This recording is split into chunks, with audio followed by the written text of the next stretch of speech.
If you want to enable developer options on your Galaxy Tab A9 or the A9 Plus 5G, so in this video I will show you how you can do that. First of all, just go to Settings, and under Settings just scroll down and tap on About Tablet. Now from here, just tap on Software Information. Now on this page, just tap on the build number a few times until you enable developer options.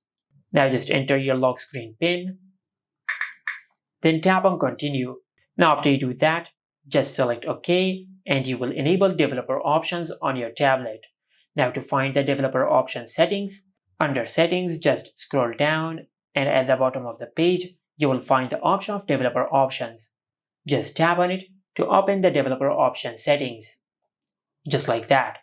And this is how you can enable developer options on the Galaxy Tab A9 or the A9 Plus 5G. Make sure to like, comment, and subscribe. Thank you for watching.